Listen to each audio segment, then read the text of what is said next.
Cosell, NFL Films, watches as much film as anybody. He studied some of the quarterbacks in this year's draft, the top ones. Here is who he thinks is QB1.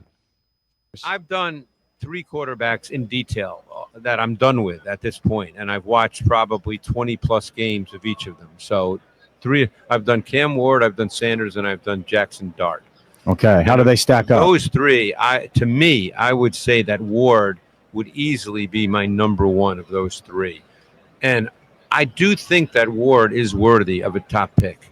I really like his game. Again, I don't know the players, and obviously with a quarterback, you have to have a feel for them as a person and a lot of other things that go into quarterback play, toughness. Although I do know some people out at Washington State, and Louis Riddick, who I know well, has I think done 4 games with Cam Ward over the last 4 years, and I've heard nothing but great things about him. The word I keep hearing is he's a dog and he's highly accountable.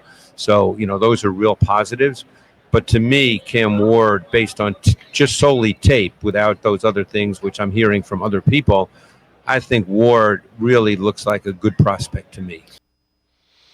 Actually, it's kind of interesting, you watch him play and there's some throws where you kind of scratch your head. But again, that's a guy that does that and does it at the NFL level. He's used to seeing what it takes to play quarterback at the NFL level. Yeah, I think this narrative around Cam Ward over the next 2 weeks is one of the things I'm most intrigued to watch, because Shedeur Sanders has been out there, right? Like, he talked at the East-West Shrine Bowl. He was on Radio Row. He was on the red carpet at NFL Honors with Dion.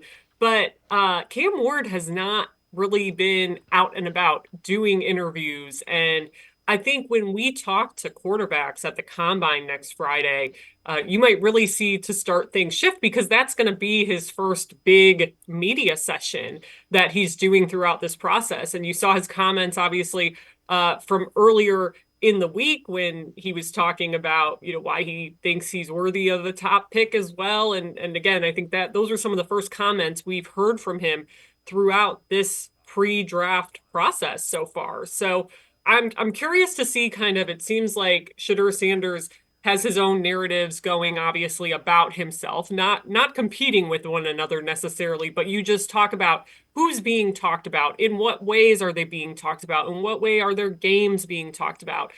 And you just have more of Shedeur Sanders available right now. So when Cam Ward gets up to that podium on Friday, I don't think either of those guys right now looks like we might not see them throw at the Combine over the weekend. But those media sessions especially, really curious to see how they carry themselves, and Cam Ward in particular, just because we haven't really gotten to see that from him yet.